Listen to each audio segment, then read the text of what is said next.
Hi, welcome to class number 8, part 1.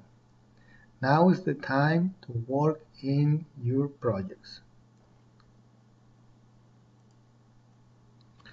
Okay, so what will be an ideal project?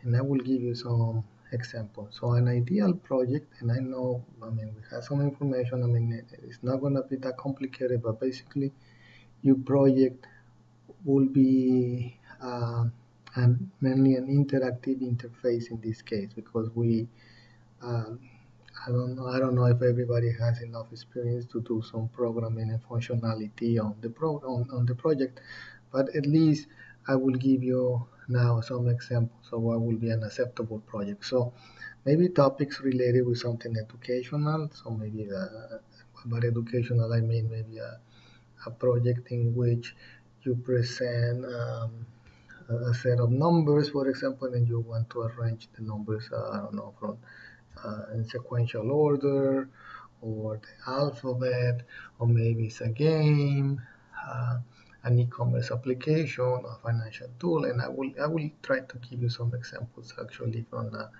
the from a web page that you're going to use as a reference. Now, the that's the maybe type of application. Now, this type of application has to use jQuery UI and jQuery Mobile. Now, jQuery UI, since we're developing a mobile web application, remember that jQuery UI in this case will have to come with Touch Punch, right? And this project should have some type of interaction like droppable, sortable, or draggable, and so on.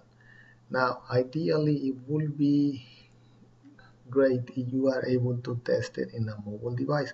Remember that we spent some time with Android Studio and we developed an app that display the content of a web page.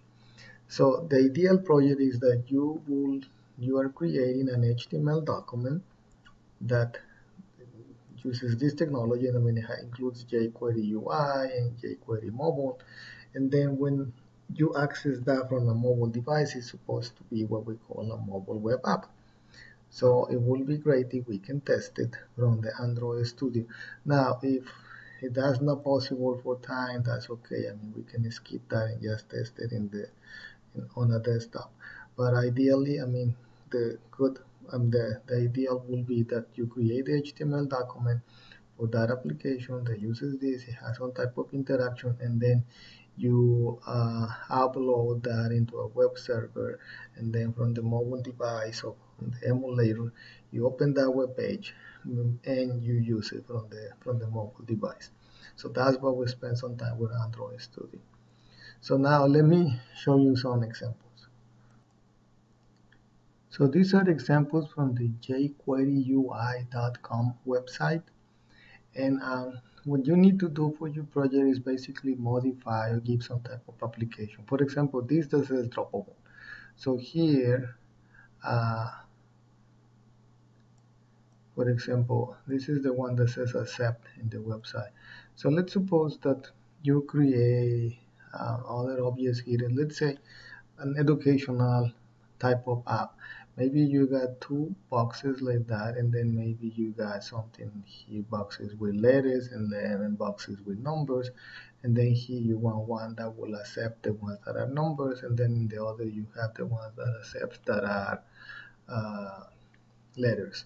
And then, for example, what will be the educational application? Maybe you have little kids from kindergarten or from first grade, and then you have here boxes with numbers labeled with a number or with a letter, and then you want them to drop it in the corresponding box. So they're gonna drag it, and then, for example, if this is the box for numbers and this is a letter, it doesn't accept it.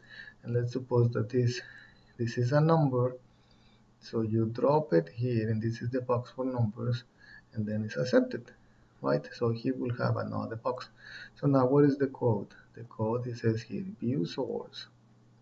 And then you have the source, so you basically need to modify as needed. So now you need to be careful with this section. Remember that here they're getting there from the website, so you can change these, and then here are the objects. So it shouldn't take you that long because, for example, maybe you're going to add all the droppable objects, and then all the draggable or objects here, and then you make the changes here, right, to do that, accept it. So here there is another possible example, shopping cart demo. So this is something that is almost done for a project. Let's say here, this is the shopping cart, and then again, you have products, and then it says, okay, from here, I'm gonna get a shirt, and then I put it in my shopping cart, boom, there. And then from bags, I want this, and I drop it over there. From this, I want an iPhone, boom, that's my shopping cart. So maybe do some modifications in these and you got an application. And then again, you want to say view source. So here is the code. So this is your project. So you just do some little modifications there, make that functional, and that's it, right? So um, here, this is another good example. Here, this for this, I mean, you need to download some pictures, but the code is over here. So again, you try to give some type of application, I don't know, for classifying. So you need to be creative in the topic and how that can be used. So these were examples that use droppable. Now again, in this website, there are also examples for sortable, draggable.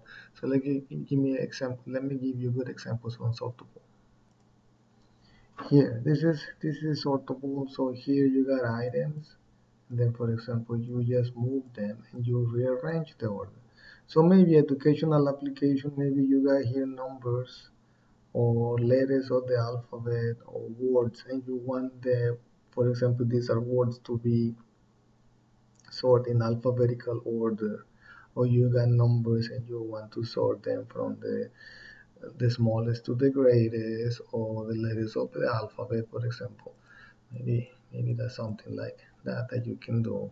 And then again, you can see the source, and then here is the source, and then should be easy to modify. So here are the numbers. So you can basically copy and paste it into a notepad and modify what you need. I think there is one here, display as grid.